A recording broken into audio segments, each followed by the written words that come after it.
ദൈവത്തെ ഓർത്തു വാഴ്ത്താൻ. യേശുവിൻ്റെ ഏറ്റവും സ്വന്തമായ കുഞ്ഞെ, ഒരു നിസാര വചനം, ഒരു ചെറിയ വചനം ഈ നോമ്പിൻ്റെ ഈ ദിവസം കർത്താവ് നമുക്ക് ധ്യാനത്തിന് തരുന്നു. ആരിലും നാം പ്രതീക്ഷിക്കുന്നത് സത്യസന്ധതയാണ്. ഏത് കൊള്ളരുതാത്തവനായിക്കൊള്ളട്ടെ, ഏത് കള്ളനായിക്കോട്ടെ, കൊള്ളക്കാരനായിക്കൊള്ളട്ടെ, മറ്റുള്ളവരിൽ നിന്ന് എല്ലാവരും പ്രതീക്ഷിക്കുന്നത് സത്യസന്ധതയാണ്. ആരിലും നാം പ്രതീക്ഷിക്കുന്നത് സത്യസന്ധതയാണ്. കുറേയൊക്കെ ഒന്ന് ഹൃദയം തുറന്ന് സത്യം പറയുന്ന ഒരു ശീലം നമ്മുടെ ഭാവമായി മാറട്ടെ.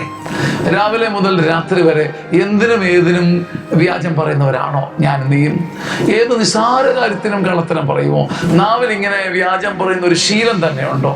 കർത്താവ് എന്ന് പറയുക, കുഞ്ഞെ, നിന്നിലും ഞാൻ പ്രതീക്ഷിക്കുന്ന ഈ സത്യസന്ധതയാണ്. സത്യം പറയുമ്പോഴാണ് എനിക്ക് നിന്നോട് ഇഷ്ടം. ചുങ്കക്കാരനെ ഞാൻ കാണിച്ചു തന്നില്ലേ? അവൻ്റെ ഹൃദയം തുറന്ന് ഉൾസത്യം മുഴുവൻ പറഞ്ഞു. ആ സത്യത്തെ ഞാൻ എൻ്റെ ചങ്കോട് ചേർത്ത് വെച്ചു. സത്യസന്ധതയുടെ ഒരു പുതിയ ഒരു ശൈലി നമുക്കുണ്ടാകട്ടെ. ഭാര്യമാരെ, ഭർത്താക്കന്മാരെ, നിങ്ങളുടെ ഭാര്യമാരോടും കുഞ്ഞുങ്ങളോടും കുടുംബങ്ങളോടും ഒരു സത്യം പറയുന്ന രീതി ഉണ്ടാവട്ടെ. ആമേൻ.